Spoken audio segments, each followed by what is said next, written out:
ಪ್ರಿಯರಾದವರೇ, ಯೇಸುಕ್ರಿಸ್ತನ ನಾಮದಲ್ಲಿ ನಿಮಗೆ ನನ್ನ ಪ್ರೀತಿಯ ವಂದನೆಗಳು.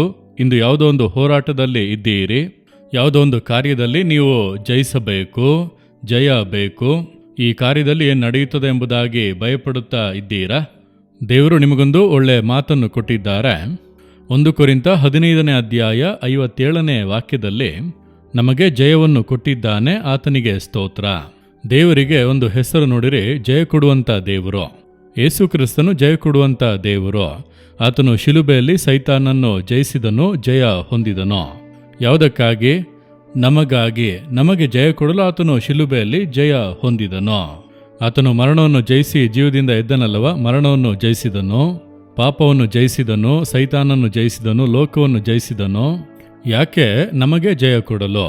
ಇಂದು ನಿಮ್ಮ ಜೀವಿತದಲ್ಲಿ ಯಾವುದೊಂದು ಕಾರ್ಯದಲ್ಲಿ ನಿಮಗೆ ಜಯ ಅವಶ್ಯ. ಓದುವಂಥ ಮಕ್ಕಳಿಗೆ ಪರೀಕ್ಷೆಯಲ್ಲಿ ಜಯ ಬೇಕು. ಕೆಲಸ ಮಾಡುವಂಥವರಿಗೆ ಜಯ ಸಿಕ್ಕಿದರೆ ಅದರಲ್ಲಿ ಪ್ರಮೋಷನ್ ಸಿಗುವಂಥದ್ದು. ಬಿಸ್ನೆಸ್ ಮಾಡುವವರಿಗೆ ಬಿಸ್ನೆಸ್ನಲ್ಲಿ ಜಯ ಬೇಕು. ಸೇವೆ ಮಾಡುವವರಿಗೆ ಸೇವೆಯಲ್ಲಿ ಜಯ ಬೇಕು. ನಿಮ್ಮ ಜೀವಿತದಲ್ಲಿ ಯಾವುದೋ ಒಂದು ಕಾರ್ಯದಲ್ಲಿ ನಿಮಗೆ ಜಯ ಬೇಕು. ಯಾವುದೋ ಒಂದು ಬಾಧೆ ನಿಮಗೆ ಉಂಟಾಗಿದೆ. ದೇವರು ಇಂದು ಜಯವನ್ನು ಕೊಡಲಿದ್ದಾರೆ.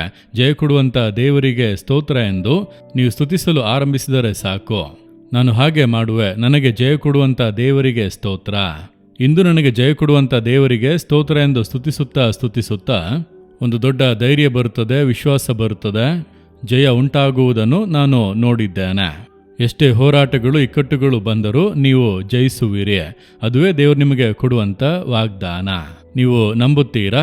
ನಾನು ಜಯಿಸುತ್ತೇನೆ, ಕರ್ತನು ಜಯ ಕೊಡುವನು. ಆ ರೀತಿ ನಂಬಿದರೆ ಜಯ ಉಂಟಾಗುವುದನ್ನು ನೀವು ಕಾಣುವಿರಿ. ಆ ರೀತಿ ಹೇಳುವಿರಾ? ಯೇಸುವೆ, ನೀವು ನನಗೆ ಜಯ ಕೊಡುವಂಥ ದೇವರು. ನಾನು ನಂಬುತ್ತೇನೆ, ಇಂದು ಈ ಕಾರ್ಯದಲ್ಲಿ ನನಗೆ ಜಯ ಕೊಡುತ್ತೀರಿ. ಆ ರೀತಿ ಹೇಳಿರಿ ನೋಡೋಣ. ಹೃದಯದಲ್ಲಿ ಕೈ ಇಟ್ಟುಕೊಂಡು, ಯೇಸುವೆ, ನೀವು ನನಗೆ ಜಯ ಕೊಡುವಂಥ ದೇವರು. ಇಂದು ನನ್ನ ಜೀವಿತದಲ್ಲಿ ಈ ಕಾರ್ಯದಲ್ಲಿ ನೀವು ಜಯವನ್ನು ಕೊಡುತ್ತೀರಿ. ನಾನು ಜಯವನ್ನು ಕಾಣಲಿದ್ದೇನೆ. ಯೇಸುವಿನ ನಾಮದಲ್ಲಿ ಆಮೇನ್, ಆಮೇನ್. ಜೀಸಸ್ ರಿದೀಮ್ ಕನ್ನಡ ಯೂಟ್ಯೂಬ್ ಚಾನಲ್ ಅನ್ನು ಸಬ್ಸ್ಕ್ರೈಬ್ ಮಾಡಿ. ಸಬ್ಸ್ಕ್ರೈಬ್ ಬಟನ್ ಕ್ಲಿಕ್ ಮಾಡಿ ಮತ್ತು ಬೆಲ್ ಬಟನ್ ಒತ್ತಿ. ಅನುದಿನ ಕಾರ್ಯಕ್ರಮದ ಮಾಹಿತಿ ಪಡೆಯಿರಿ.